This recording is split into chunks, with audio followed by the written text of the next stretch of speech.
Hello বন্ধুরা, সবাই কেমন আছো? আশা করি সবাই ভালো আছো।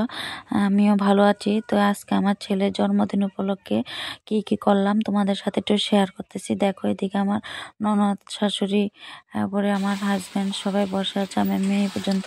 তো ও একটু কেক কেটে নিল, তারপর চলে এসেছে রান্নাঘরে। দেখো, আমার ননদে জামাই রান্না করতেছে মাংস, আর এদিকে আমি আয়োজন করতেছি একটু বিরিয়ানি করব, তাই জন্য সবকিছু রেডি করে নিয়ে বসবো। তো এদিকে মাংস রান্না মোটামুটি কমপ্লিট হয়ে গিয়েছে। তো আমার মেয়েকে একটু দিয়েছে খাওয়ার জন্য, টেস্ট করার জন্য, দেখো কীরকম হয়েছে। তো এদিকে মেয়ে খাচ্ছে, আর আমি এদিকে বিরিয়ানির জন্য সব কিছু আয়োজন করে নিয়ে বসে পড়বো। তো ভিডিওটা কেমন লাগছে তোমাদের কমেন্ট করবে, বলবে প্লিজ। তো আমি ভালো করে কথা বলতে পারি না, যদি ভুল হয়ে থাকে প্লিজ ক্ষমা করে দেবে। তো দেখো, এদিকে আমি বিরিয়ানিটা বসিয়ে দিয়েছি। মোটামুটি বিরিয়ানিটা হলে রান্না মোটামুটি শেষ।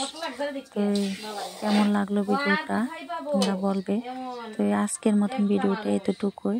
যদি ভালো লাগে তোমরা লাইক কমেন্ট শেয়ার করে দেবে।